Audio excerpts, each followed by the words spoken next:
Jay Leno.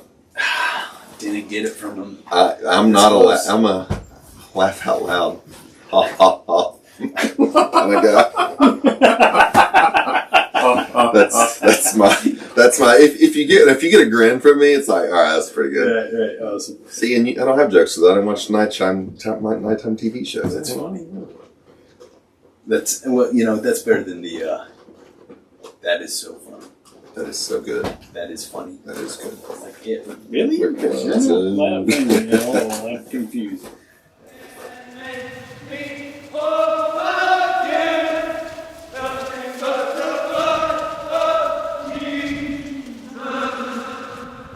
We have Zach Lee in the house tonight.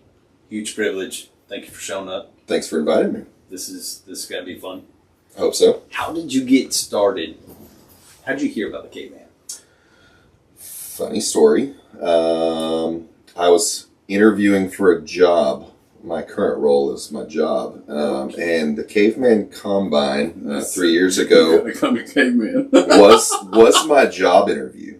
Are you serious? I'm actually dead serious, yes. No kidding. Yep. So when we camped next to each other? We did. Oh, wow. We camped next to you.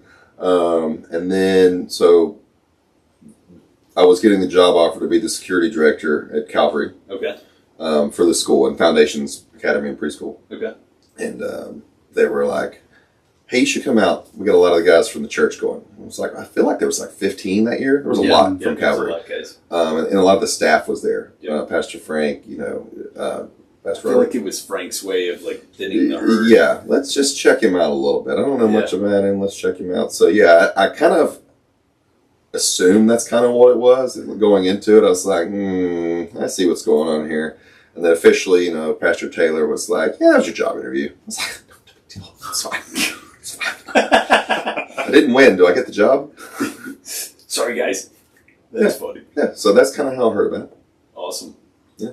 All right, well, before we get too far into it, I'll pray this up and we'll get rolling. Heavenly Father, thank you so much for the gift of this time, the gift of these brothers, and most of all, Father, the gift of your grace, your mercy that we so desperately need each and every day. Father, we just collectively say we love you. We seek to become conformed into your image. So we pray, Father, for your forgiveness for any thought, word, or deed that we have committed against you, so that, Lord, we would be able to commune with you wholly and completely. And with that, we also just say we forgive everyone and everything. And we ask, Lord, that this time would just be sanctifying to ourselves, edifying to the body, and glorifying to your name. We pray this, Lord, in your holy name. Amen. Amen. All right, so job interview, Caveman Combine. Yeah. What was the follow-up after that? You got the job. Wow. Yeah. Just right after that. Pretty much right after that. Who was on your team? Oh, God, you knew you were going to ask me that. Micah was the team leader, and let's just leave it at that for now. Listen. It's like solid second place. Only because names and me are not great, so I don't want to insult anybody. I love you all. Yes. Yeah. No, it was a good team. Drew Bond was on there. Which none. Yeah. He's a stud. He's a stud. Yeah. It was a good team. It was a good team. It was fun. Yeah. Favorite challenge to compete in? In any year or just? Yeah. Let's do any year. Because wait a minute, you've been there. I've been last three. Last three. Mm-hmm. That's awesome. So I missed the first one. Yeah. I think y'all done 4, right? Yep. Yep. So I missed the first one. Didn't know about it. Always the obstacle course. Really? It's just fun combining everything. Yeah. Awesome. I know. I'm assuming a lot of people say guns, but I don't know. No, it's actually, I think, Ring of Fire. That one's fun. My problem with that one is You're traumatized by me. no. Let's be clear about this. I cut you. Okay. You're traumatized. Context. So, third year. So yes. Yeah, your second year doing it. Yes. Or third year doing it. You guys get paired up. Mm-hmm. Is this your first pairing? I think so. Yeah. Yeah. It was first. First pairing. What happened? Ring of Fire. We like to headbutt each other, and So what happened was we were both, when we went to holding the tire, we had both just put our heads next to each other. Yeah. So we were going to be like on each other the whole time. And as we were going back and forth, there were times like heads were always having contact with each other. Yeah. Well, there was a moment where I think I got leverage and he came off. And what I remember was him going, no, no, no, no. And he swung back in real fast to keep that contact. Yeah. That was my year of no's. I remember saying no a bunch that year. Yeah. And, No. and I left my gauges in that are like hole punches, pretty much like eyelets. Like rings. Yeah. Mm-hmm. And when he said no, no, no, no, he swung in. When he swung in, he went right into my ear. Yeah. And it literally just hole punched. Do you still have the scar? It's small, it's minor, but Yeah, I remember like months. it was bad, and then it fully it's healed. It But looked like one of those like cigar burns. Yep. From a. Mhm. I wasn't worried about the cut because cuts heal, but you were dazed. You were rocked. Yeah, so it hit a nerve or something. it hit that main blood vessel that goes up to the brain. Yeah. And concussion is just a shunt of blood. So You I know, was just going trying the to brain. control the hit. And so it hit, and it caused enough for that just split second that. But I remember getting hit, and when I got hit, it was like enough to like stun me for the moment. They got him to pin me, and then afterwards, it was like the best way to describe it is I felt like a space cowboy. It was just kind of like, Dude, you looked like it. and I was just like, something's just not right. Like I knew something wasn't right, but I couldn't put my finger because it was the first concussion I've ever had that I knew about, and so it was something's just not. And luckily on my team, I had Nate Hargrove, who's now my doctor. Yep. And I just went up to him and I was like, dude, something's not right. Dude, he like, could tell the and moment he saw knew, your yeah, eyes. the moment he Your, saw your me- eyes were glazed over like you were staring at the Yeah. flames around the fire. Yeah, so but that was the first. Why is everyone wearing a monkey? Yeah. God. Why are they your unicorns here? Yeah, you were. Thank God. Yeah, there's yeah, context. yeah. It all ended up good. I had a team of people that were watching me throughout the night, and Casey Jones actually would like every hour. Dusty would come check on you. Dusty did, but when I went to bed. So when I went to bed, Casey Jones every hour would wake up and go, "What's your name? Yeah. Who's Ashley? Yeah. Where are you?" And if I answer the question, he's like, "All right, you're gonna go back to sleep." every hour again. What's your name? Philip. What's your wife's name? Ashley. Where are you? At the Caveman Con. I was like, what is going good. on? You're good. You're fine. Go back to sleep. And I was like, so it's fun. So you asked what was the reason I don't like it as much. The Ring of Fire, or like Is that the it? Warrior game. No, that's not it. That's not it. I am not traumatized by it. I promise you that. No, it's I wasn't trained to wrestle.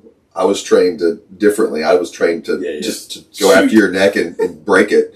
So it's kind of like I have to dial it back a whole lot. But you were a Pilates instructor. Why? I know. Listen, What- they get what? rough. So no. But like, so my background is like, I remember a speech in the Marine Corps. It takes 66 pounds of torque to snap a human neck. Like, I just remember that. Yeah. And so like, I can't snap your neck while holding a tire. That's why Kyle beat me. Yeah. I need a rematch with Kyle, by the way. Wait a minute. Was that this past year? Where he sumoed me. Yeah. And I looked really. yes, it was this year. I didn't know that picture was taking place. I didn't know Where he he posed. landed on the Yeah, deck. he's like, Oh yeah. Mm-hmm. so. But I mean, to be fair, who took victory this year? Oh, well, we won the combine. Yeah, you won the combine. That's right. There we go. There we go. But I got demolished by Kyle. I'll concede to that. Okay, so first year you came in second place. Yes. Second year you came in Third. third. Yeah, we were up for a while, and then we couldn't win a single sporting event. Okay, so third year you had your orange team, right? Yes. Red, orange, yellow, or green, whatever. Neon green, whatever it was. Yeah. Awesome. Yeah, good times. So your favorite is the obstacle course. Yeah, I just like it being all put together. Yeah. And I actually don't like running at all, so I like the challenge of it to kind of keep going. And there's a team there. It's like, no, I'm not going to be the guy that's dragging my team down. So there's kind of like a personal challenge there. What was your favorite year for the obstacle course? This last one, Yeah. I liked the length of it. I Yeah. liked scaling down the hill, the river run, the stream run, whatever. That was fun. Would you say last year was your favorite year? What was your favorite? I liked the sports the first year, kind of how they were really rugged. Although that field was nice to play on this year. Yeah. That was nice. It was. Yeah. Okay. Yeah. Awesome. What keeps you coming back? People that say, "Hey, are you coming back?" and I can't tell them no. Yeah, I like it. Well, it was up until this year. Hey, I haven't won yet. I want to win one. Yeah, totally. I'm competitive. Competitive. And now it's like, no, I want to retain it. Yeah. Has anybody had their name on there twice? No. I take that back. Not as team captain. Okay. Yeah. Okay. Yeah, I think Garen That's right. has been on there twice. I'm looking. He won 2 years. Never mind. Yeah. Yeah. So Garen was on the team with Matt, and then then the next year, the orange. Yeah. Yep. Orange, yeah. Okay. Yep. And I think Barrett's only one. He's gonna credit me though. Yeah, he was on my team. Not this one, but yeah, the third year. Got it. And He we lost come in third. Yeah. To To his son. That was good. That was good. His son was cool. pumped. Yeah, dude, he was loving life right there. Yep. I think he got his dad because his dad started laughing at the Ring of Fire. I think his son was completely in "I'm gonna win" Yes. violence mode, and his dad's like, "Okay, let's go." Yeah. You know. Yeah. But now I think if they did it again, it might be a little different. Yeah, A little different. Show him mercy. In reality, though, the question is what keeps them coming back. It's the camaraderie. It's like it's turned into a yearly reset for me. Just kind of like, hey, if we've branched off a path anywhere, let's get back on the straight and narrow. Yeah, that's good. Do you what does your fellowship look like?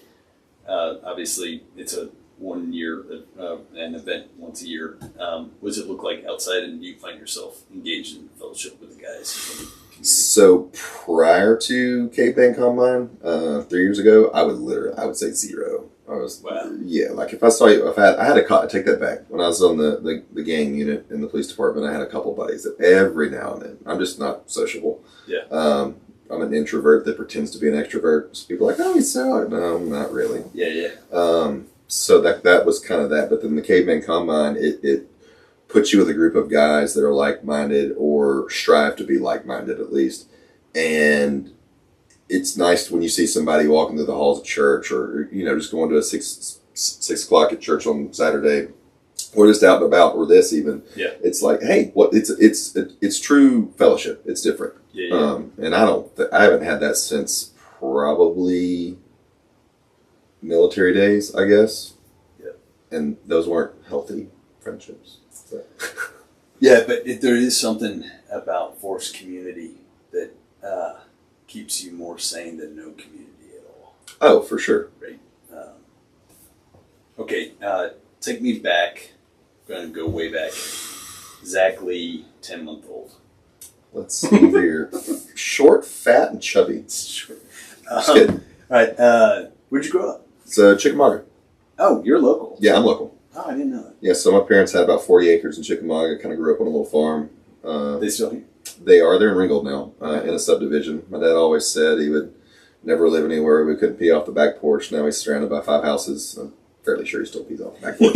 but so which is funny because I moved away at 18, went in the military, and now my wife and I have a little farm just 20 minutes from here. So that's also in Ringgold. So that's cool.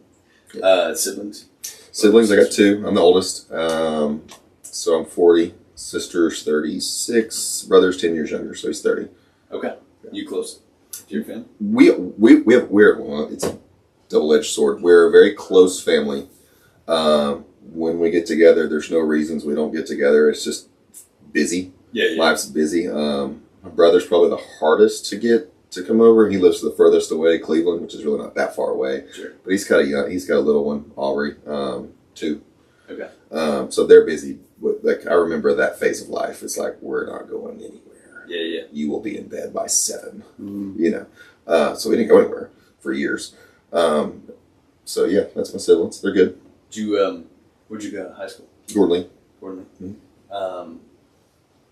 Anything did you do sports? High school? No sports in high school. I was the middle of the road average kid. I'm guessing. And got made fun of because I would wear a Marine Corps T-shirt to school almost every day. I was ready to go. I signed up. I knew early. What'd you know? Let's see, 10. Yeah. I remember, like I played with GI Joes growing up, man. Yeah. Like that was like my role model. GI Joe. Who was it? Duke? All of them. Oh, Just all of them, man. My dad was much kind of like me. Like when you're going to do something, you're going to do it all. Yeah. They added on to the house, and my sister and I, at the time, my brother wasn't there, each had a playroom. Okay. Probably 14 by 14 playroom. Yeah. And that was my GI Joe room. When I say GI Joe room, I mean I had the aircraft carrier. Nice. They built cabinets for me where all my Joes, Dude, like my grandmother would yard sell GI Joe. I mean, it was a lot. Yeah. I just played with them all the time. And then it ended up being I was this nerdy kid at 15 years old, running through the woods, setting up a camera, recording myself like Rambo, because, I watched Rambo, First Blood as a, child, because that was what I did. Yeah. Yeah. So I was always in the military. Yeah. First one in your family go military? Like you get down the line, my grandparents and stuff. Okay. First one in my family. First one to go Marine? Yes. First one to go to the Marine. And And that was, grandfather was Army, grandpa was Navy. Yeah. On mom's side? Something. Grandpa, dad's side, Navy. Granddad, mom's side, Army. Yeah. Yeah. Good deal. Any cousins going to the military? Let me think. Oh, Lord, there's lots of cousins in the military. Air Force. I'm trying to think. We got a family reunion's pretty large. Air Force. The most recent one is my nephew. He graduates Navy boot camp in a week and a half, 2 weeks. Yeah, you were telling me about that. How'd that combo go? It was good. So nuclear engineering. Wow. He's a smart kid. That's awesome. Yeah. Good for him. Yeah. Okay, so you graduate Mhm. high school. Enlist? I enlisted as a 17-year-old junior Wow. and was in the DEP program for a year. What is that? So it's like you sign up. You have to get, your parents have to sign it because Yep. you're underage or whatever, and you basically have a slot. So I left for boot camp 3 days after high school or graduating high school. Yeah, it was like gone. In retrospect, it's probably a good thing that happened, but it would have been nice to have a summer with my friends. But also, so the whole year it's like once a month. It's kind of like the reserves for, hey, you don't know what you're doing. You come up here to the recruiter station, make sure you're not doing anything dumb. Here, we're going to march a little bit. But they basically it's just a recruiting tool to slot you in earlier. Got it. So, but that's what I was going to do. So, Yeah. So, Where'd you go to boot camp? Paris Island. Okay. Mm-hmm. Nice. Yes. How long was that? 13 weeks. So AIT? So Advanced Infantry School was 3 months after that. And then Is that on Paris Island? that's Cherry Point, very close. Okay. Or no, not Paris Island, but I got stationed at, I was going to get stationed at Lejeune, so they sent me to Cherry Point, which is where Advanced Infantry School was. And it's a few miles down the road from Camp What was your Lejeune. MOS? 0311. So actually, it was 0321 for a very short period of time, which was recon. Okay. And then in training, don't get drunk and punch lieutenants because you won't be there anymore. So yeah, that was one of my goals in the Marine Corps was to go recon. That was just what I always wanted to do. If there was something special, I kind of wanted to go for it. Yeah. And that ended very quickly. Like, year one. Done. Wow. Can't do that anymore. Which was fun. I went to the fleet, met good people, had good times. So, good times, bad times. But yeah. Did you deploy anywhere? I deployed a lot. Where'd you go? So my first deployment, went to Haiti, 2004. Okay. When they had the presidential crisis was going on, and we had to go save the world, and we ended up staying at the presidential palace. There was 13 of us that took over because we were on air alert. Our unit, we were the ones. If anything happened in the world, we were the ones ready to deploy. Yeah. So we landed on the airfield. Slept on the airfield. I woke up to like a C-17 flying over my, like landing with the prop over my head. I'm like, what? Anyway, because I dug a foxhole in the airport. I was, 18. Took over the president's palace. Stayed there for 4.5 months. That was first deployment. Wow. Nothing crazy. Yeah. Don't want to go back to Haiti. Yeah. No. Wasn't my place. And then, let's see, '05 went to Fallujah, Iraq, and '06 went to Ramadi. Okay. Fallujah was kind of okay. We weren't there in the main assault. We took over after the attack on Fallujah, so we kind of had their leftovers, I guess you would say. Wasn't that bad of a deployment. And then we went to Ramadi in 2006, and that was like the Wild Wild West. Before getting there, you're getting back from deployment. How long are you stateside? Typically, I think the average was like 6 on, 6 off. Yeah, right. You get back for 6 months, you do a workup. Hey, as you guys are broken, you did a deployment, go have a little bit of fun, come back, we're going to train you for 6 months and get ready for the next one. What were you doing in that in between? Oh, Lord. Let's see, get in trouble. I remember getting in trouble.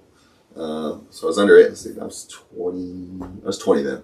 So drinking underage on base is always a great one. Hanging out with friends, being dumb. Yeah. I mean, alcohol and girls. That's all it was. Yeah. For any off time was just alcohol and girls, or the attempt at girls rather. I mean, A lot of 20 Marines go. Yeah, 20 Marines go out. They don't all come back with somebody. It's like, oh god. Odds are not in your favor. No, they're not. And but I mean, it was fun. It was good times. Built a lot of friendships that way. I remember coming back on base one night. I was a passenger, and my buddy got a DUI on base, which is always great. So he gets arrested. I was underage, so my staff sergeant gets me out. And I was pretty well liked. I was kind of doing good in the rank structure. I was pretty young. I got promoted to Lance Corporal pretty early, and I was slotted to be a corporal pretty soon or whatever. And I got in trouble for that, and I was going to get demoted down to private. Oof. So I got hung back, from everybody else was going for training in the field for like a week. And they didn't realize that the divisional rifle championships were going on. Well, I could shoot.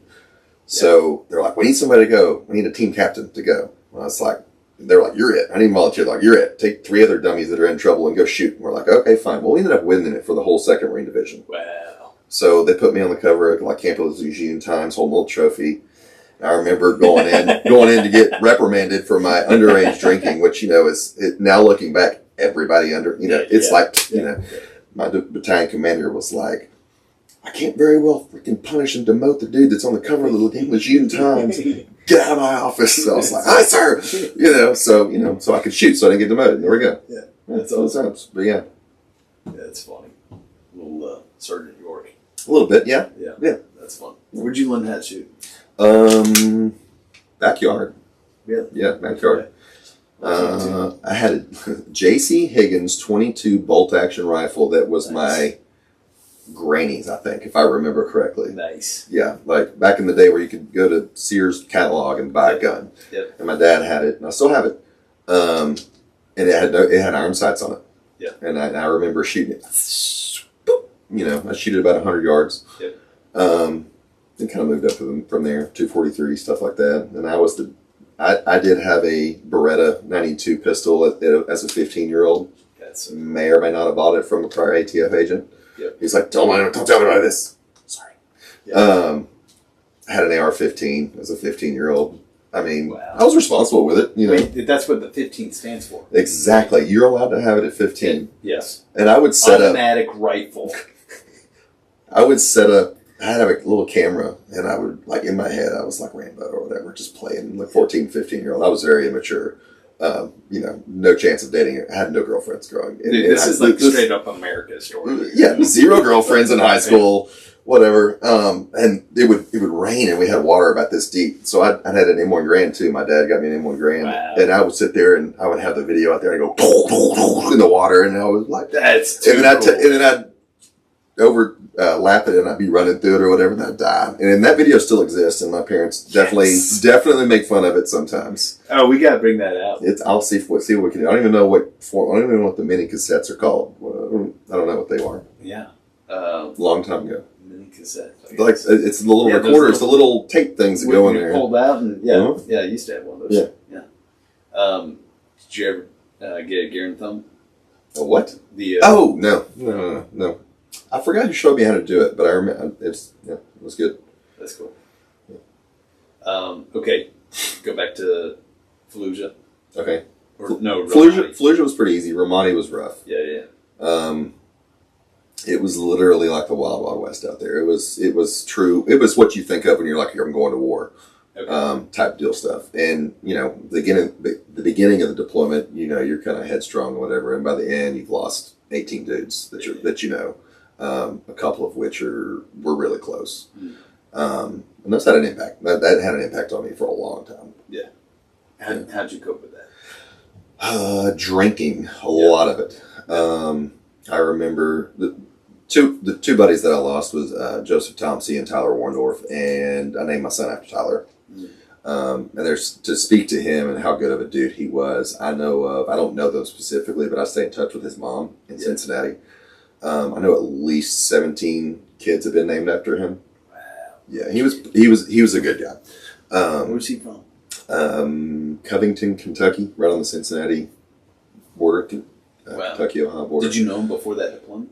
Yeah, so me and him went in to the fleet within like 6 months of each other. So we went through all of it together. We would go out on the weekends together. And he was always the nice, tidy dude that kept everything in order, kind of keep the rest of us like, hey, come on.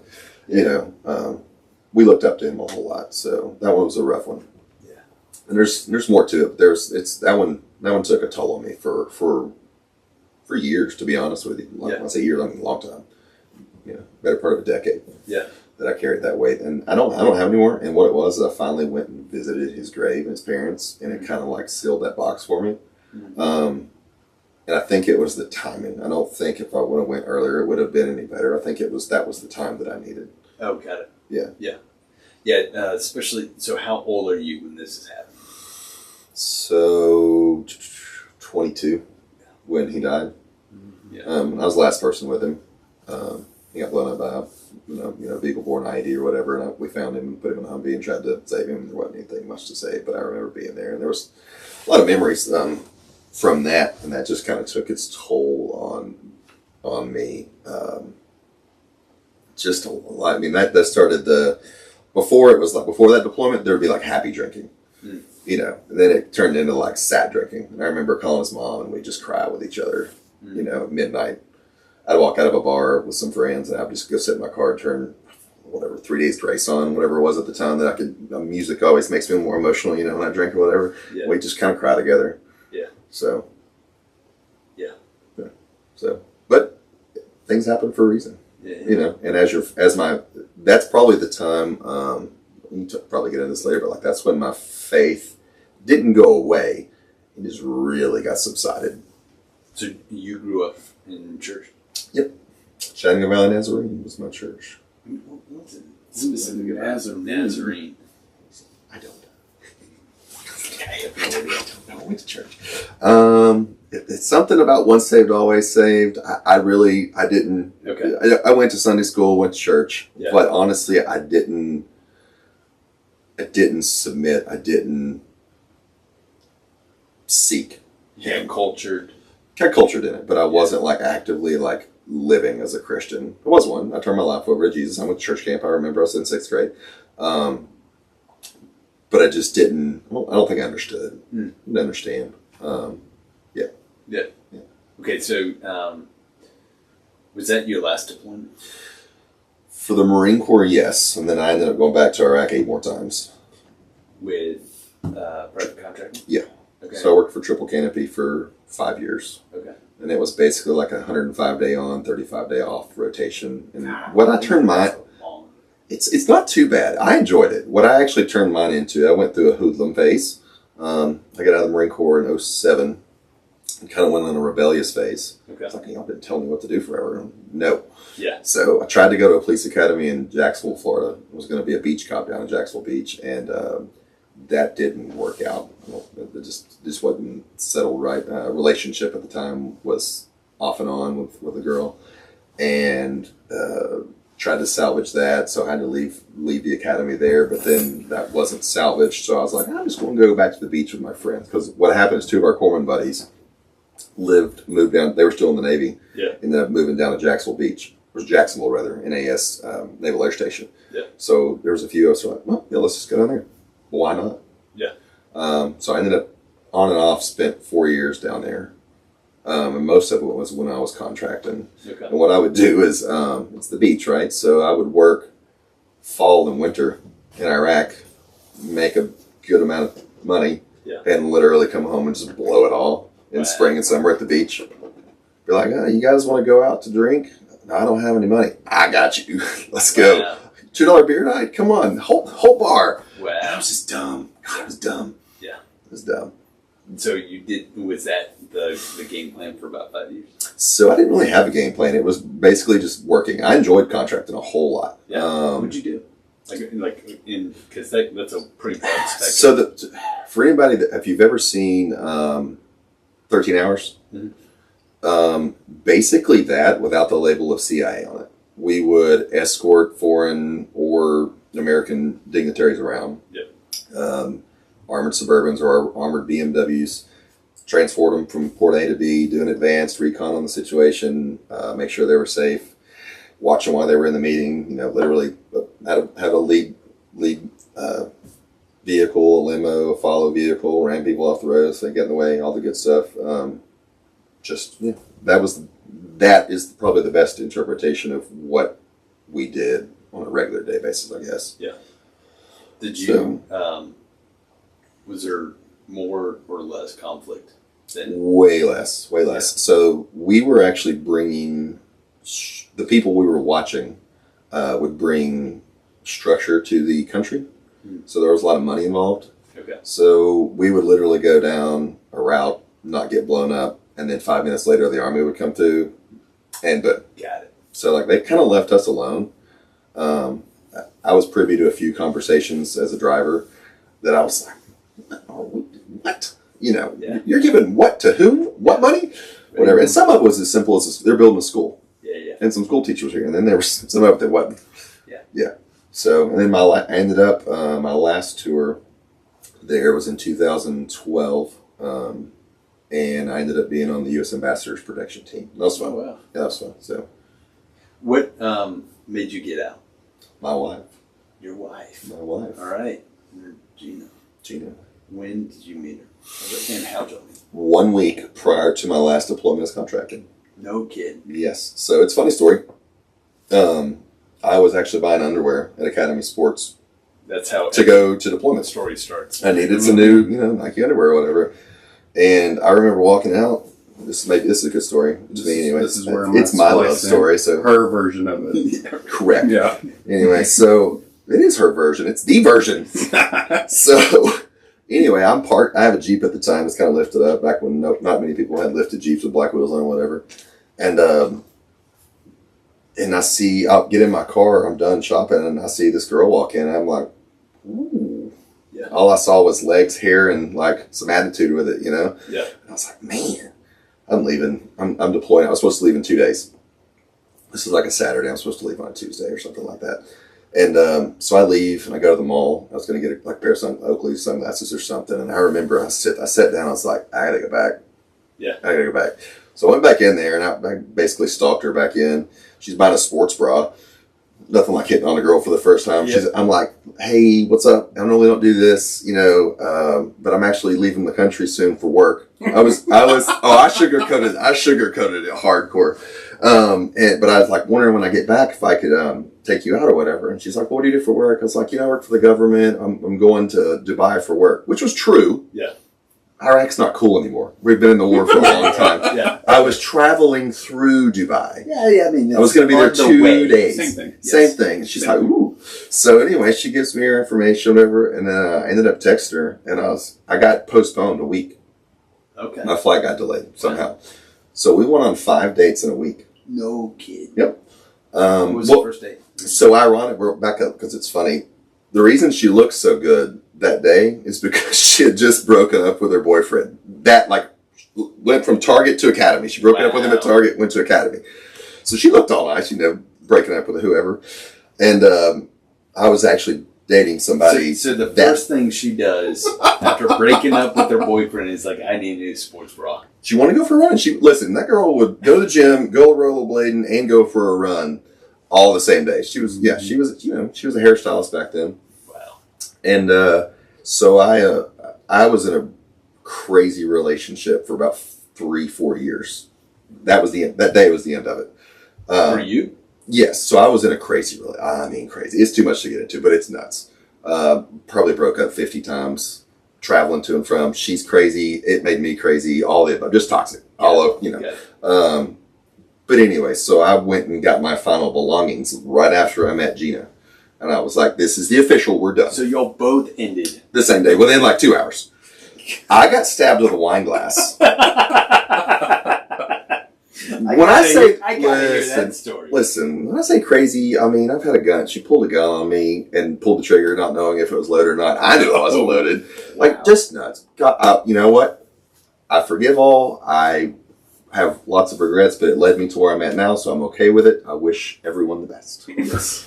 But I got stabbed with a wine glass that day. It was crack, pow, right in the arm, sticking out of me. I was like, okay then. Wow. Anyway, and the next day I went on a date with my wife. That's nuts. That's nuts. Sorry. So was she like, what's with this wine no, bottle scar? No, we didn't get no. I was actually very, very polite. Took things correctly. Yeah, good for you, Yeah. man. Yeah. So 5 dates, 1 week.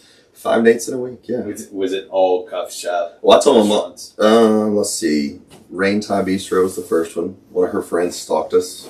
Made sure I wasn't a serial killer. Yeah, that makes sense. Yeah. I went to a Lookouts game, had a motorcycle at the time. Motorcycle Lookouts game was not, I remember sitting on her front porch. She lived at her grandparents' house. She stayed by herself, but it was at her grandparents' house. And I remember falling the rockers on I wouldn't go in with her. I was trying to be like, this is like the first time ever I was trying to be like, I was like, I like this girl. I like this girl. I told my mom, like, I'm going to marry that girl. Yeah. When did you tell your mom that? Oh, the day I met her. That's funny. Oh, straight up day I met her. She was way too good for me. Yeah. Like, just hands down, way too good to me. I fell through the rocker and broke the rocker. Her fairly recently passed grandmother. I felt so bad. So she was at work the next day, and I went and bought cushions from Walmart. And she showed back home. There's cushions from where I fell through. Yeah. Sorry. Anyway, but yeah. So 5 good dates. We talked on the phone. It was my last deployment, my 10th trip to Iraq total ever. And is that the reason why you got out? Yeah, she asked me to. Yeah. And I was a good number to end on. Yeah. I'd been contracting for 4.5, 5 years. Probably pushed my luck a little bit. Yeah. And we basically became boyfriend, girlfriend over Skype. We talked a lot. And then you're going to laugh even more when you talk about time frame. I got back home and I was like, hey, you want to go to Greece? We had hung out 5 days now. Wow. Right? And talked on the phone for 3 months. But I was like, hey, do you want to go on a trip to Greece with me? Greece and Italy. Yeah. So we went on a cruise. She's like, yeah. So we'd physically hung out 9 days and now we're in Italy on a cruise or whatever, and asked her to marry me. Yep. In Santorini, Italy, and we literally only hung out 9 days. Wow! But that was no good. Yeah. Did she say yes? She did. Oh wow, that was I know, right? Definitely quick. Been married 12 years. I was going to ask. Yeah, 2013. So, how many siblings does she have? None, only child. So what did her dad say? So funny story there. Her dad didn't say anything because she didn't even know if he was alive or not. Whoa! But he is alive. So at that point, her dad's Iranian. She's half Iranian, but she's straight Ringgold. Make that. There's no, she's a Persian. Ringgold. She's Ringgold. She can't even pronounce her maiden name because she can't roll her R's. Love you, Gina. So it's Bahraymond is what her mom labeled it as, but it's actually Bahramand. She can't roll her R, so she can't say her maiden name.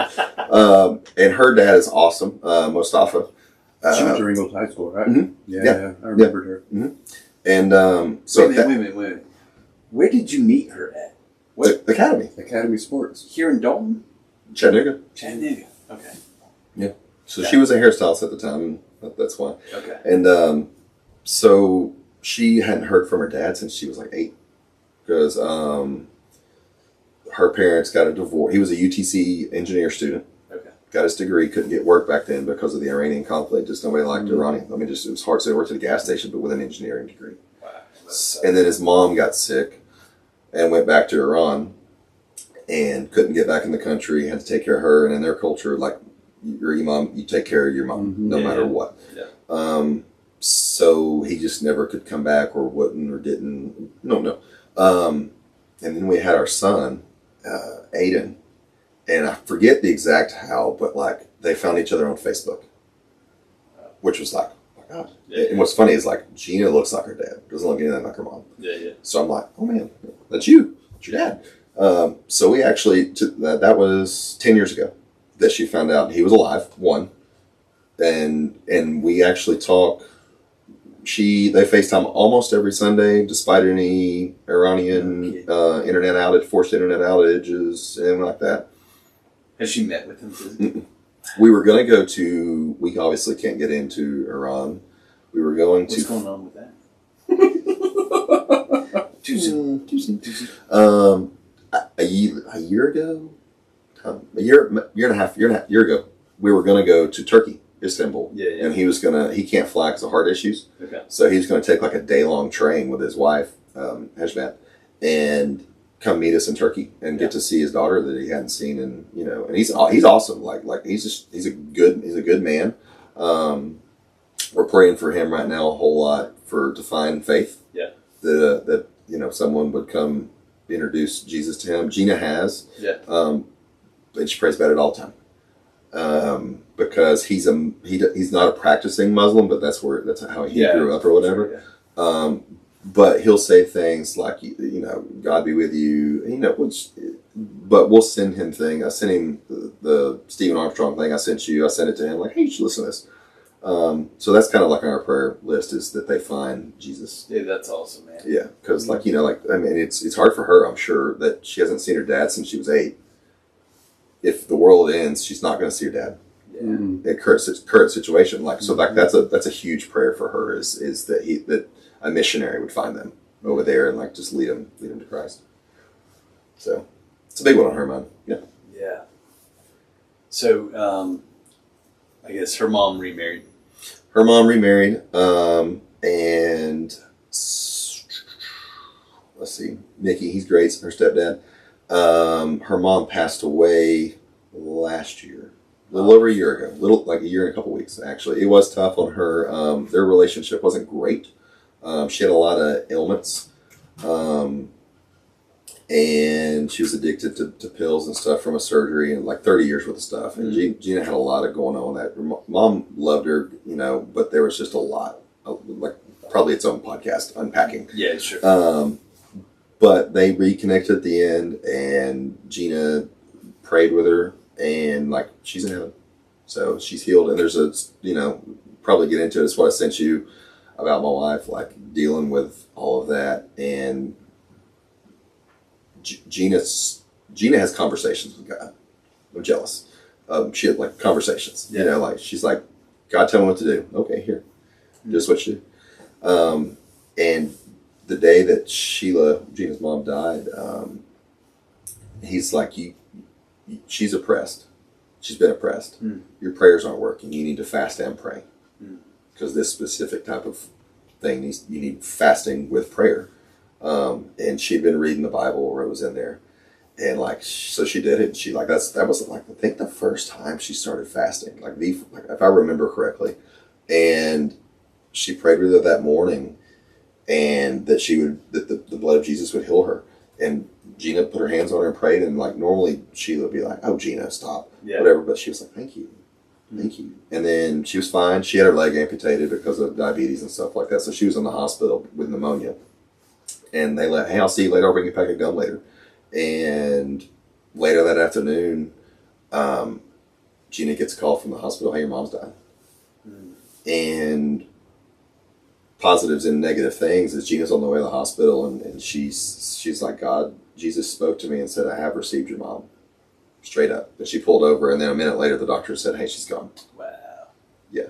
So there's a lot to that. And then anybody who wants to reach out on that, my wife actually has been called to do I don't want to say a podcast, but just share her testimony with that. Yeah. My wife and I. Yep. Spiritual warfare and stuff like that. I think it's pretty powerful. And it opens your eyes up to what really is on this world. Yeah, totally. And so if anybody wants that, you can ask me about it. I'll send it to you. Yeah, we were actually talking about, there's so much that, a pastor only gets 52 hours a year to talk to the congregation, right? And so you got so many people are like, well, why don't they talk about this? Why don't they talk about this? It's just like, reality is you just don't have all the time Right. to be able to do that. And so, just to your point, like, man, spiritual warfare, talking to God in conversations, like any of those things, for sure. And I would also just say this for the guys, like, if there's anything in anyone's story that you're hearing, certainly in your story, you're like, dude, I resonate with that. I lost a buddy on a deployment as well, and I'm actually still working through it. Mm-hmm. Hit Zach up. Right? Yes, for sure, because there's a process to it, and I put my faith aside for 10 years. I prayed for my wife, for a wife, and God gave her to me, and she's my rock. She brought me back into the light. You know, and straight up, she just did. She saved me. I remember being in Baghdad, and she's like, "Can I go to church with me?" She went to Calvary. Oh, wow. And I was like, "What?" She's like, "Yeah, I'll FaceTime you." She would sit in the aisle and FaceTime me. And at the time, I totally did it just to be like, "Yeah, look at me. I'm a good guy." Yeah. Straight up, honestly. But then when I came back, it was like a little bit here, a little bit here, a little bit here. The men's retreat in 2014 at Coker Tire was a big one for me. What was that? It was just a men's retreat they put on, the vintage men's retreat, and it was at Coker Tire. And I remember, I got Did you hit. go with that? I got hit with that one. I was bawling, brought me down to my knees, and like that was like the rededication, I guess you would say. Like I was like, nope, it's time to get back in it again. That's awesome. Yeah, so that was Who put that on? Calvary. I mean, yeah, the church put it on. Was Tim that? yes, all of them. Tim, yeah. Coker has always been a big part of the Calvary Church. Okay. That did Coker Tire, and then of course his son was with us before he passed away. But, Praise God. Yeah, he's That's Coker's been like, anytime there's stuff with men, he's like, yeah, I have this facility, like come do it here. Like I don't care. Yeah. Praise God for that. Yeah. So I say that I regained my faith, but the reason is I lost it through a deployment, through losing friends, through living in debauchery, just completely just lost it and didn't have any guidance with it. Yeah. But like if someone would have pulled me to the side at any given point and actually tried to direct me towards God at that time, it might have worked. Oh, well. I don't know. Yeah. I don't know. I don't recall. I take that back. There was one man in my life that would tried and it didn't work out. But like, reach out to people. There's a process. You have to put Jesus in it. You have to. If not, you're going to go down the wrong path. Yeah. Sad drinking is never pretty. Yes, and then it turned into anger drinking. Yeah. It does. Yes. Okay. You're married. Mm-hmm. You have how many kids? Two kids. How old? 10 and she'll be 7. Aiden's 10 and Sophie will be 7 in December. Okay, so if my timing's right, you start coming back around to Jesus when baby number 1 comes. Pretty much, yeah. Yeah. And it was a slow process. Yeah. I got hit hard, and then there's the waves. Yeah. Did you have so you had that encounter? Did you have men in your life that were acting as like disciple makers in your life? Darren Delaney would have been about the only one at that point, I think. Give it a few years. It'd be about Darren. What would that look like? You just check. So I was a police officer at the time. Okay. With Chattanooga, and so he was a chaplain, and he kind of connected. He was really good with connecting with the guys, and knowing that they're men that probably don't live the best guided lives towards Jesus, but intermingling with them, and then still like I really always appreciated how he would like. He was really good at people that like if he pushed too hard, they're going to run away from him. Got it. He knew just the right amount. I think, and I commend him for that. Yeah. That's awesome. Because he did a lot with. Oh, he would ride 40 hours a week, but he's also adrenaline junkie. Yeah. But so were you on SWAT? No, so I did 3 years on patrol, and then 3 years on the gang unit. Okay. What was that like? It was fun. It was fun. What are you doing in the gang? It's just fun. It was a challenge every day. Who can we put in prison today? Not jail. We don't do jail. Let's do prison. Yeah. Okay. So, I mean, you go after the most violent people in Chattanooga, and they're out there. There's 5,000 gang members in Chattanooga. Mm-hmm. I used to know all of them. What are the gangs in Chattanooga? You got your Bloods, Crips, Gangster Disciple, Vice Lords. That's basically about it. Then you can break those down into rolling 20 Crips, rolling 30 Crips, Eastside 111 neighborhood Crip. There's probably 50 subsets of all of them put together. Now I'm happy that I'm forgetting them, to be honest. Yeah. I got way too wrapped up in it. Got it. It was fun. Don't get me wrong, but it was an adrenaline fun. We would go out and get in foot chases, car chases. I got in a shooting once in Chattanooga. I mean, like it was. There was a group of us that really liked to go work and try to make a difference. Yeah. We were pretty fair with people. We didn't overstep our powers. Like, hey, listen, if you make a mistake, you get some weed. That's not what I'm here for. Yeah, yeah. Where's your big bad people at? You know what I mean? What were you trying to stop? Violence. Yeah, and then large drugs. You got your dope, your cocaine, heroin stuff. That leads to violence. Okay. They're connected. Yeah. Basically evil. Yeah. We were good at it. Yeah. Probably a little too good. Are you on night shift? Yes. So it's second shift. It just rolls in. We do a search warrant. So like 2 to 11-ish time frame, and then you end up getting a late night arrest. Stay at the jail an extra 2 hours. Do a search warrant that bleeds over to 6 a.m. At the time I was in the gang unit, my little girl was just born. So a wife at home who's working a corporate job now, not a hairstylist anymore. Corporate job with a little boy and a little girl, and the little girl's in diapers screaming, doesn't talk. Wow. And I would work. There'd be about 4 or 5 days sometimes I wouldn't see him very much, just because the way the shift was. Yeah, I was going to say. Yeah, so it was hard on her. Tough. It was really hard on her, and I let my thrill, and I get really wrapped up in it. Like, we'd be at dinner, and I'd have CIs call me, confidential informants call me, like, hey, I got this for you. And I'd step away from dinner to take that phone call, and in reality, why? Yeah. Why? Right. So, and it took me a long time. I got let go from the police department. Super long story, but don't let people keep their weed. Anyways, a long story. Was under investigation. Pretty hardcore, and that's when I got a job at Coca-Cola, and then shortly thereafter, the church reached out for me. Is weed now legal? I don't even know. I see the billboard. Yes and no. I think it depends on what, but honestly, I've just gotten to the point where it took me about a year after quitting the police department to like really swallow that pill, because since I was 18, it was carry a gun in the Marine Corps, then 5 years of private contracting, carry a gun, work for the State Department, blah blah blah. We're freaking pirates overseas doing whatever we want, riding around in armored BMWs. Like there's a your head gets a little big. And then, 6 years as a cop, 3 years on the gang unit, and all of a sudden now none of that. Like, that's a pill to swallow for me. Yeah. And it's a pill that took about a year, and I'm glad I did swallow it. I'm much better. Yeah. Much better now. Yeah. My faith started growing after that, to be honest. How would you describe the pill? Large. I'm just kidding. Large. It was, so when I got let go, it was so bad that it was on the news. Every gang member I'd ever arrested, 1,000, was on Facebook, name calling, saying I was crooked, and I wasn't crooked at all. I was completely ethical, 100%. I took pride in that. I mean, those cops may do this. No, not that.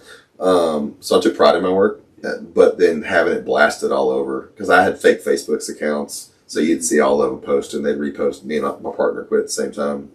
It's a humility pill. Yeah. Pride pill.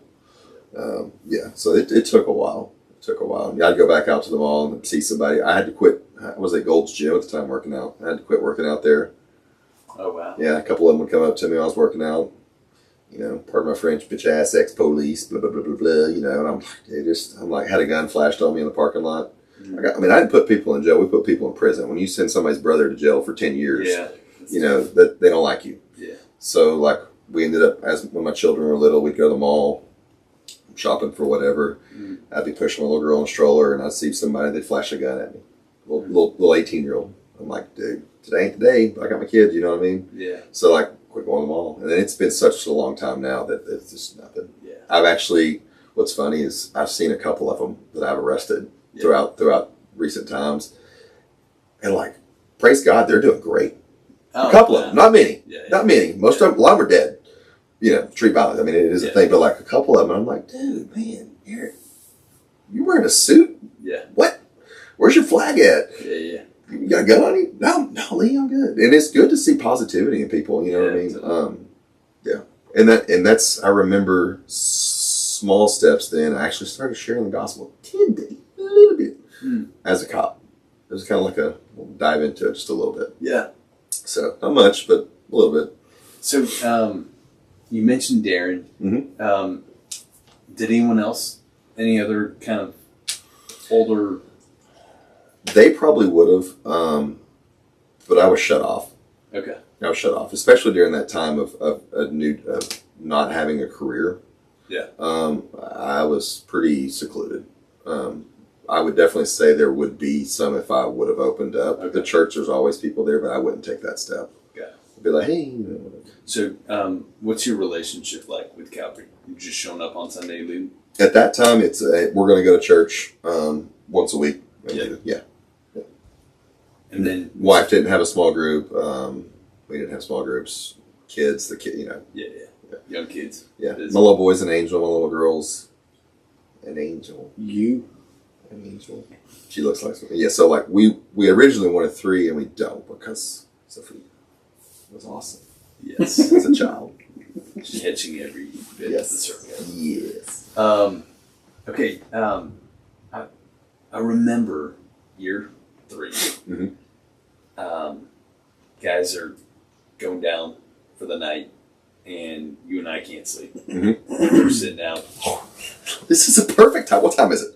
How much time we got left? Oh, we got plenty of time. Okay, good. It takes 2 hours for my sleeping pill to kick in. Oh, perfect. There you go. Listen, you think it's playing, but if not, 3 a.m. we'll be here. You know, it's funny. You did that exact same thing. Mm-hmm. Yeah. You're like, I got to take a sleeping pill. I have to. It takes about 2 hours. Yeah. Okay, so talk to me about that season, right? Because you were talking about how y'all had actually left Calvary. We did. Yeah. We did. So Pastor Frank got a little political. Okay. That's when he started going out his political stuff. And my wife. He doesn't do that anymore. No, never.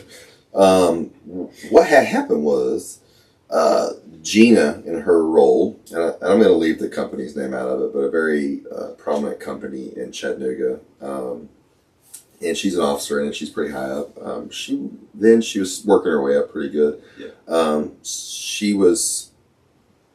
Her political thoughts didn't quite align with his. Yeah. And I'm just I always appreciate his preaching because it's like he'll preach to the congregation. He'll say it again in a different way, and then he'll really dumb it down. And I'm like, aha! Yeah. I can understand this one. He broke out the red crayon. For Yes. Yeah. Purple was my color. So like that's I always appreciate the things when he would get in depth, it would just go over my head. So it didn't affect me. Yeah. But it affected Gina at that time. Yeah. She set up like a social justice fund at work and stuff like that, and it was just completely different thinking from current state of mind. Yeah. So we left for a few years. Did y'all land anywhere else? We did not. We were heathens. And that just coincided with kids being young too, and it was just like hard. Yeah. And then I'm trying to think what brought us back. I think it was just like the yearning for God. like I need to go to church. Yeah. And honestly, it was my wife. Like we need to go back into church. And through that time, her political views and ideology of stuff completely changed. And me talking to her, because she's like my conversationalist, I'll be like, she's like, I feel like you don't even care about this. I'm like, I do. I'm actually learning a lot. I just don't have a lot to contribute. I just want you to teach me. Right. Yeah. But like they changed. We're like, oh yeah, Frank was really just pretty dead on, just ahead of my ears. Yeah.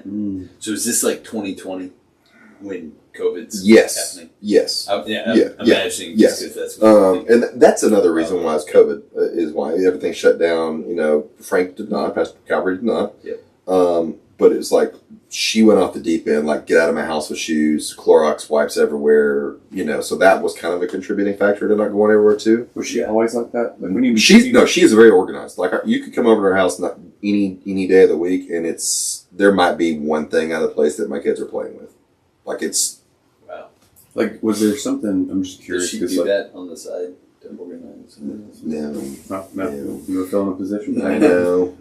No, I'm just curious because when you met her, was she the ideology, the way she thought, things that obviously you said she had a shift, went away from the church, came back, but was she always like that, or was that something that kind of shifted over time? That you can think of. I would think ebb and flow a little bit there. I think there was a rise in it that peaked. And I think her environment at work played a big contributing factor to that. That's just who you were around, who you're around. Mm-hmm. Certain boards you're on at work or whatever, yeah. And then because you said she was or is a part of a pretty well thing. Yes, and now she's up there pretty good, and it's like it's complete backwards. Like she is the Pastor Frank talks about stuff like when you go to work at these places, it's like that's the place. Yeah. Mm-hmm. But like what's awesome though is, and we literally talked about this about an hour before we came here tonight. She was telling me a funny story about she didn't start it, but she's part of like a small group Bible study in the middle of this company. They go down the atrium and like, and she's like, we're all going to get fired. We're all going to go down together. I was like, well, that'd be a fat paycheck if you do. Yeah. But they were talking about the Pride Parade or whatever, and she had to go get heart t-shirts. American Heart Walk t-shirts, and she was telling me a story about how she was in her Bible study in front of and there was these people walking about. What's going on here? Yeah. And like she's like, oh, here it is, we're gonna get fired. And lo and behold, it's a girl that came up that she's a remote worker from home. It's like, I absolutely love what y'all are doing. I love Jesus, and this makes me happy. Yeah. And like I've always told her, because this recently just started, like you small seeds plant from what you're doing right there. People see that and aren't afraid to be who they are. So yeah. So her mindset's changed, my mindset's changed, all of it. So I was always kind of dumb and simplified about it. I never voted prior to the last election. Most people experience how fear is contagious. Mm-hmm.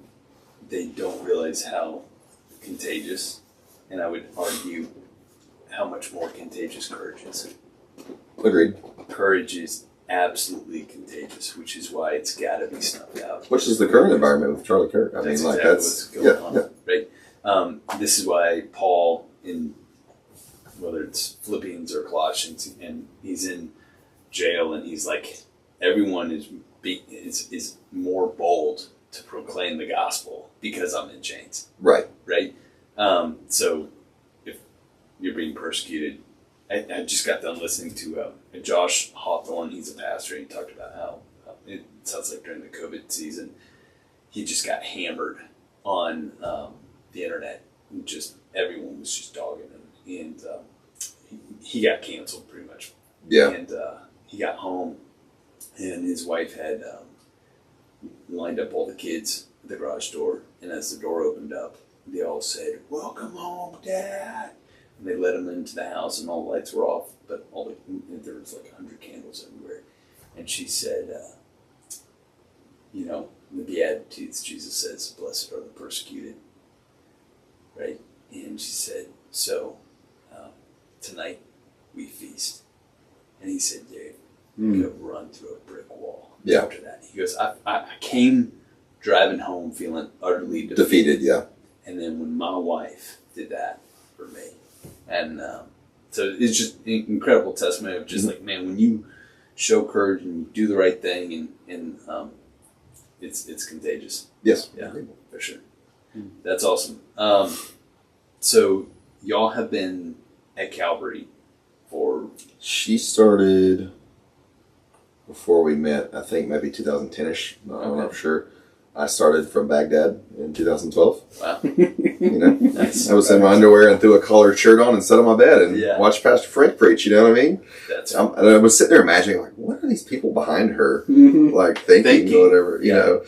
And, it was just funny. And then we ended up going there, and now I work there, which is even more funny. Yeah. And, like, I know some of the dads, like, have children that I watch over daily that are cavemen, and they're like, oh, my God, I'm good, guys. Don't worry about it. And like the fact that, one, I work in a church. Yeah. Two, I watch children and make sure that they're safe is like mind-boggling to me from my past. Like if you would have said that 5, 10, I would have you are high. You are high. But honestly, it's right where God wants me, man. And it's great to feel that way. I do feel that way. Yeah. I love that. Yeah. Just utter peace. Yeah. Where you're at. Yeah. Making sure there's no gang violence. Listen, there's been a couple of them. That 7-Eleven put right by the school. Man. No, they're good. Good kids. Awesome. Good kids. What are when you think about your mentors or who are the men right now that you look up to? I would say the leaders of the church. I'm there more, so I hear them. I hear the back end conversations that people don't hear, the congregation doesn't hear, that I didn't hear as a congregation member.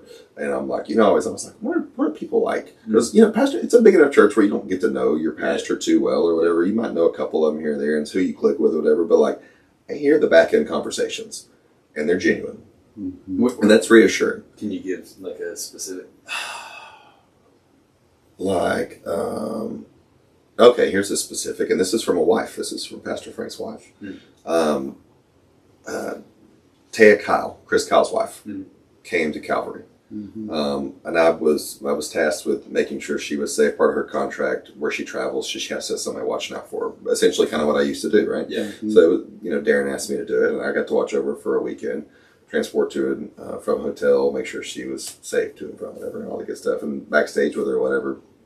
Chris Kyle, SEAL Team 6. Yep. Sniper. Yep. Which ironically, which was a funny story, sidetrack, when my tour to Ramadi, he was there. Nobody knew him at the time. The movie's nobody knew the legend while you were there. Afterwards, you heard about it. It's just, SEAL Team 6, they're murking dudes from the top of the 7-story building over here. We would pull security for his team.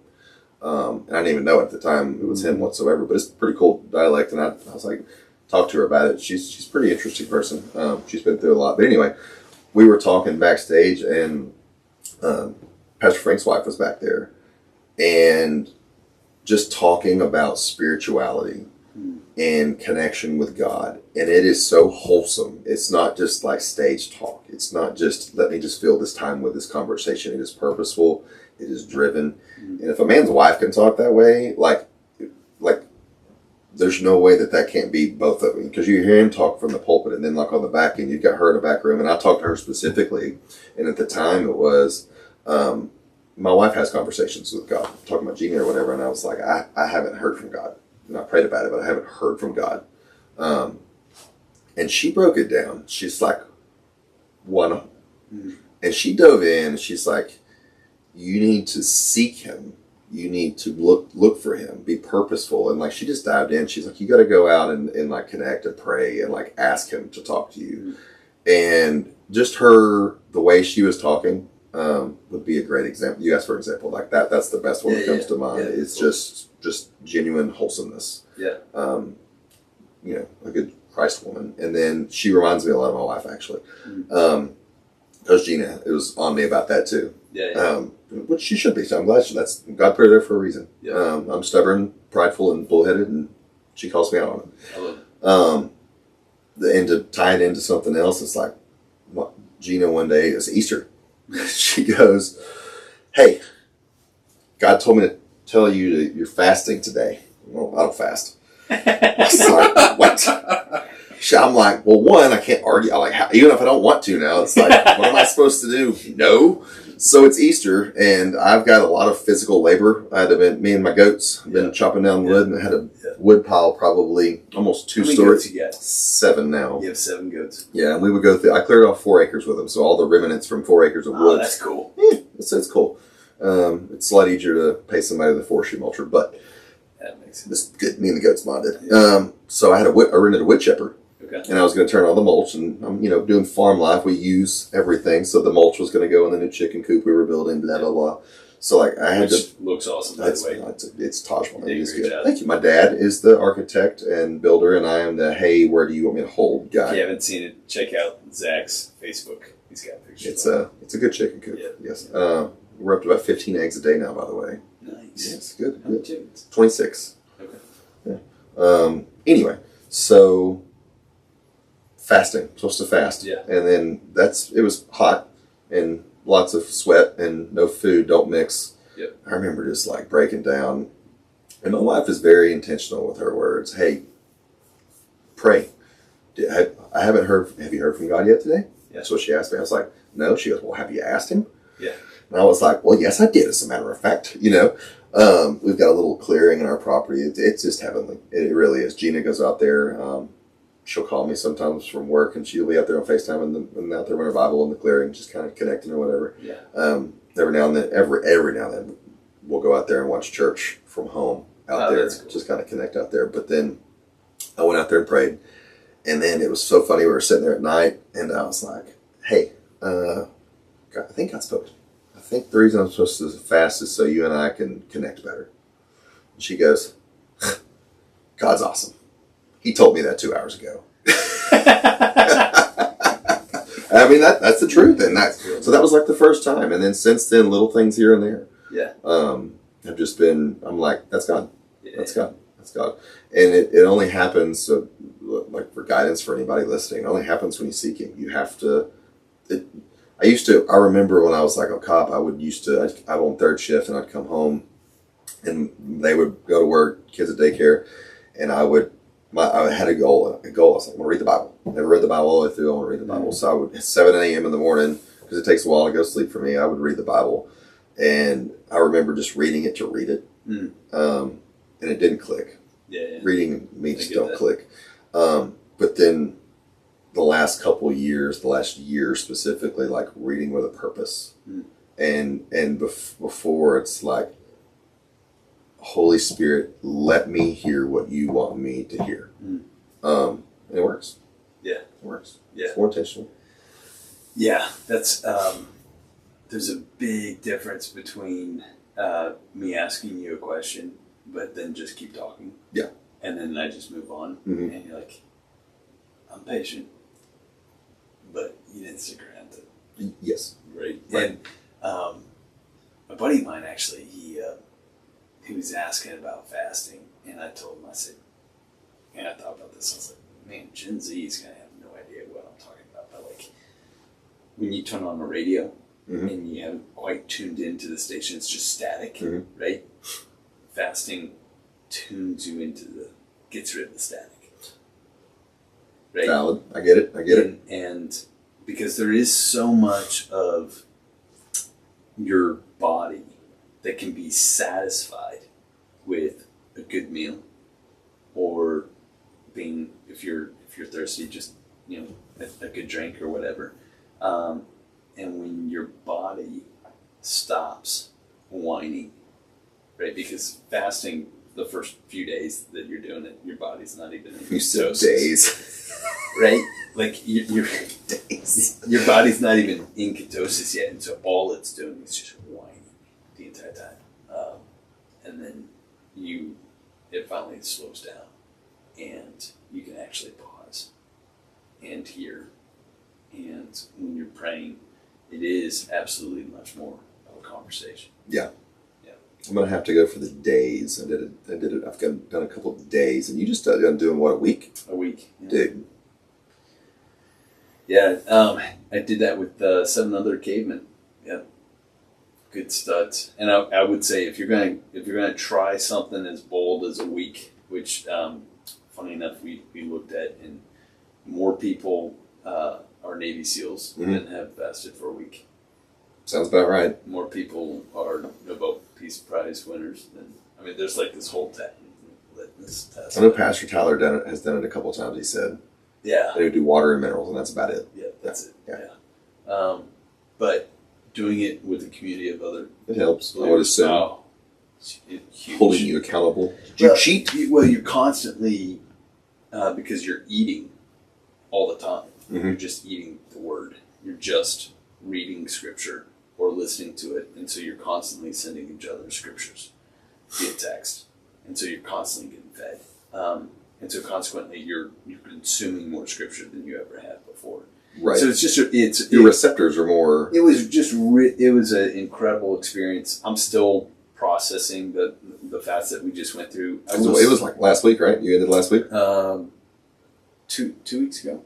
Yeah, whenever the 23rd was. That was the last Okay. day. And still processing. One thing I can definitely put my finger on is my sin, my own personal pride, and my own personal self-righteousness stinks a lot more to me.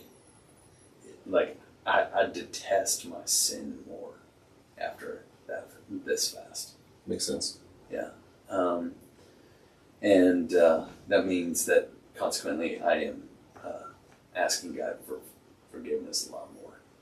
But I could see how that would also make you strive to be closer, though. It does. So, because God's grace is meeting me. mm-hmm. It meets all of us, right? Not that I'm a teacher, but you can probably let go of that now because He's forgiven you and you can move on. Oh, totally. Okay, just checking. Yeah, no. Yeah, totally. It's just one of those things you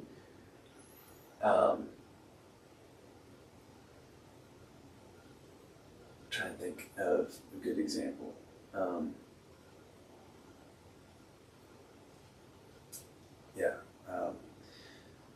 You're in a marriage conflict, and I mean, which happens obviously. Oh, for sure.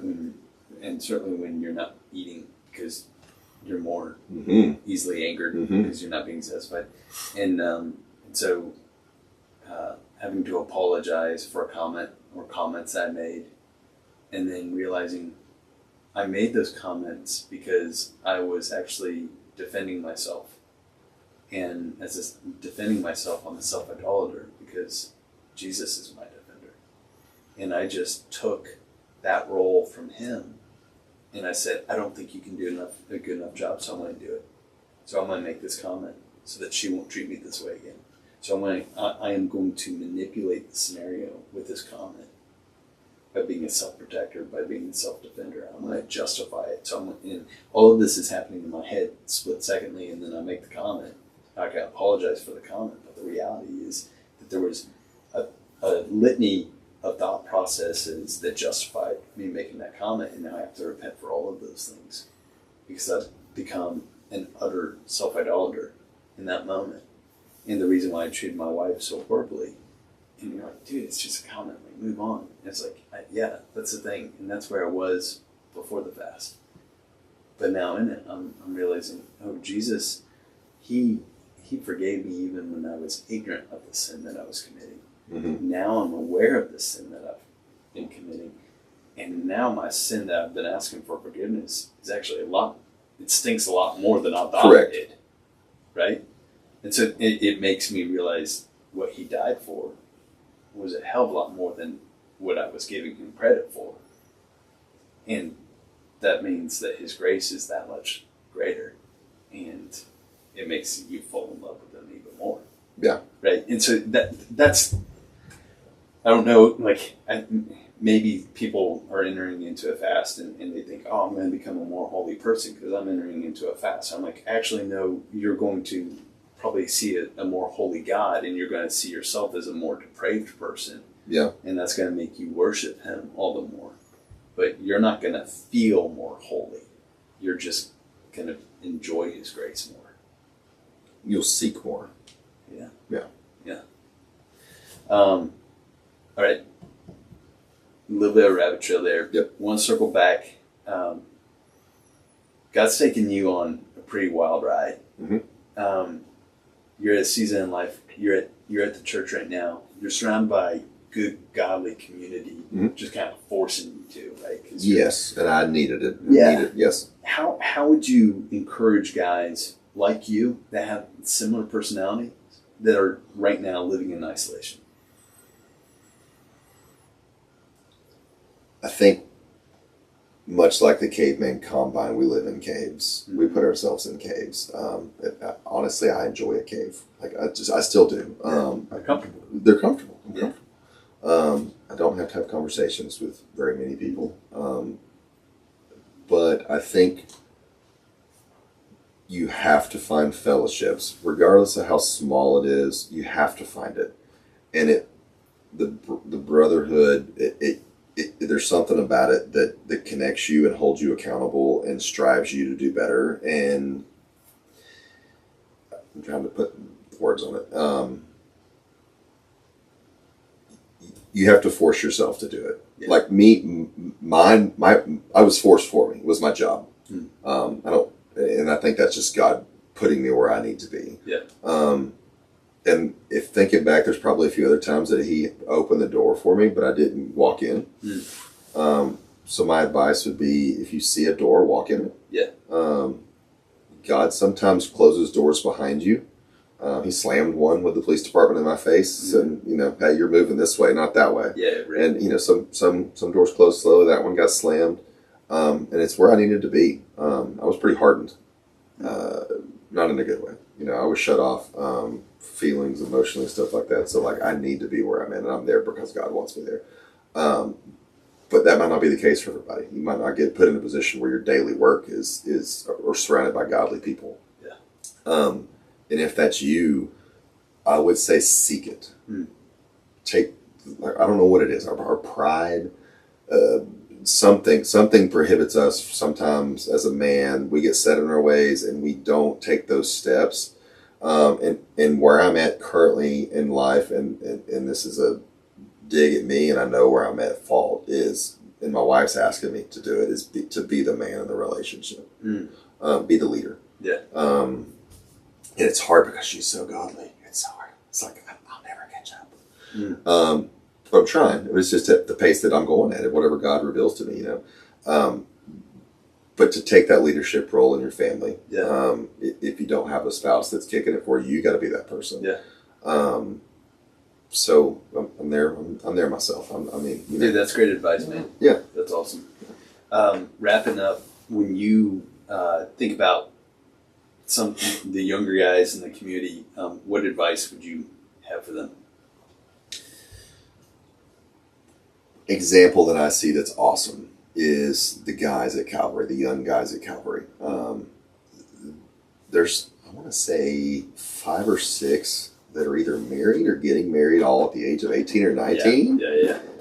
And I talked to Brian Johnson about it, his son Bryson. He's engaged. And I like it. Gene and I were eating dinner at church one day, and Brian came over and talked to us. And Brian's a talker, Yeah.